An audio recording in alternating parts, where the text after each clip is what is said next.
Salut à tous les amis, on est parti pour l'épisode 11 de Steingate. Ça commence à faire décidément, enfin Steingate 0, excusez-moi. C'est important la différence.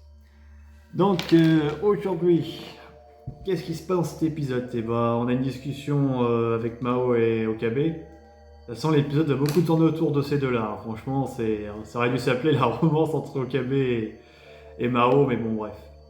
Donc ils vont dans un magasin de vêtements, en apparence en tout cas. Et du coup, ils vont se rendre chez l'analyste qui va essayer de déchiffrer le mot de passe du PC de Kurisu. Donc ils traversent, vous savez, les cabines d'essayage là, et puis ils voient qu'il y a un couloir derrière, et une porte.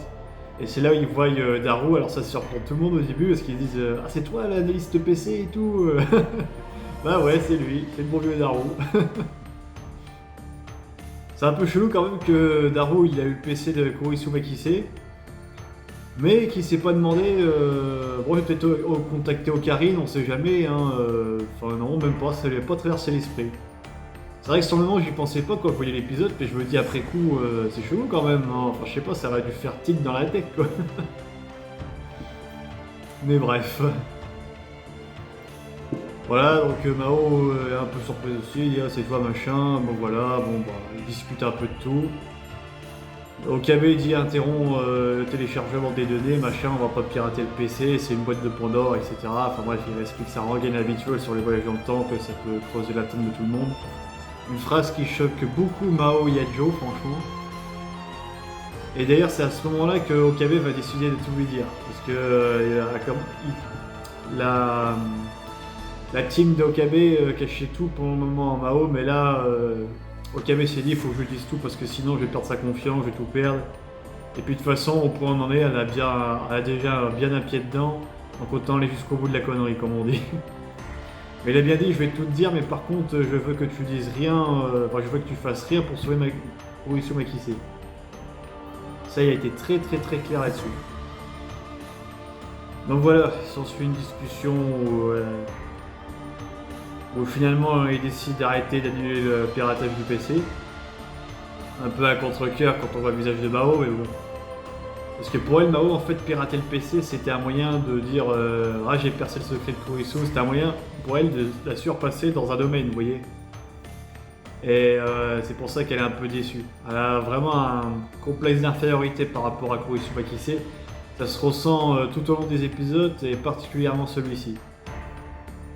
Ou peut-être plus dans l'autre précédent où elle parlait de Mozart et Salieri. Donc voilà, à un moment il y a un groupe d'intrus qui pénètre dans leur base secrète là. Donc ils essaient de se barrer un peu partout, donc on voit pendant 1 ou 2 minutes Daru, Okabe et Mao qui escaladent un peu tout n'importe quoi en mode Yamakasi quoi. Puis ils arrivent dans une ruelle, décidément tout se passe dans une ruelle, il y a le gros cliché de base. Donc les assaillants tirent sur le PC de Kurisu Makise. Enfin pas directement mais... Enfin, au début, il y a une partie des assaillants qui essaie de récupérer le PC, Okabe l'a compris, et puis ils prennent en otage Mao, et puis ils disent on fait l'échange, machin, etc. Puis vu qu'Okabe connaît tout des autres lignes d'univers, il s'est dit quoi que je fasse, je mourrai pas en cette ligne-là, donc je peux y aller, je peux jouer mon rôle, machin. Donc il décide de protéger Mao en faisant entre guillemets l'échange du PC. Et malheureusement, cet échange n'aura pas lieu car il y a un deuxième groupe de terroristes, si on peut appeler ça comme ça, qui arrive et qui détruisent le PC. Donc à ce stade de l'histoire, on peut se douter que c'est peut-être la Russie ou les Américains qui se battent pour le contrôle des voyages dans le temps grâce aux données qui est stocké dans le PC de Kurisu Makise. De toute façon, j'ai dit tôt ou tard, ce PC, il va servir à quelque chose. Et voilà, il a été fidèlement détruit, au grand regret de Mao et des autres. Donc suite à l'attaque du PC, bah, on voit Mao et Okabe dans le labo. Okabe dit que ça sert à rien d'aller à l'hôpital parce qu'après on nous posera des questions. Excusez-moi. C'est le matin. Donc ouais, il dit que ça sert à rien d'aller à l'hôpital parce qu'on nous posera des questions d'où ça vient, etc. On peut pas trop dire d'où ça vient en vrai. Donc on voit Mao qui tient un bout du PC dans sa main, qui est tout ensanglanté. Mais on sent que ça l'a profondément affecté. Donc suite à cela, ils vont aller chez Ferris, qui guérissent un peu leur paix. On voit que Mao s'accroupit par terre, elle est complètement à bout, ses muscles sont tout raidis, elle en peut plus quoi, la tension était trop forte pour elle. Donc s'ensuit encore une discussion avec Mao et Okabe dans son lit. Ouh là là, non, pas de pensée perdue. Non, et s'ensuit une discussion où elle parle un peu de son fond, de sa pensée sur Kurisu. Elle disait que je la connaissais pas trop, mais je l'aimais beaucoup.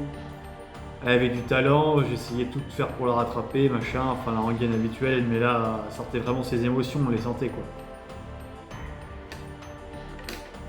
Donc, et puis Mao arrête pas de répéter au Okabe, je sens qu'il n'y avait pas qu'une simple histoire de collègue entre vous, que c'était quelque chose d'assez profond pour que tu l'aimes autant, qu'on voit autant de tristesse sur ton visage.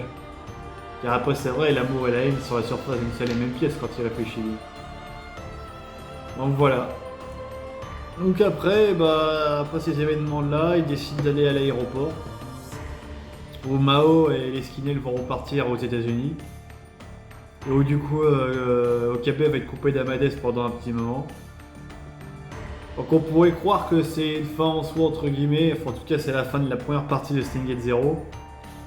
Bon voilà, j'espère que ça vous a plu, il n'y avait pas grand chose à dire de plus sur cette critique analyse. Après peut-être dans la prochaine, mais voilà. Sur ce les amis, je vais vous dire à très bientôt pour une prochaine vidéo. Ciao.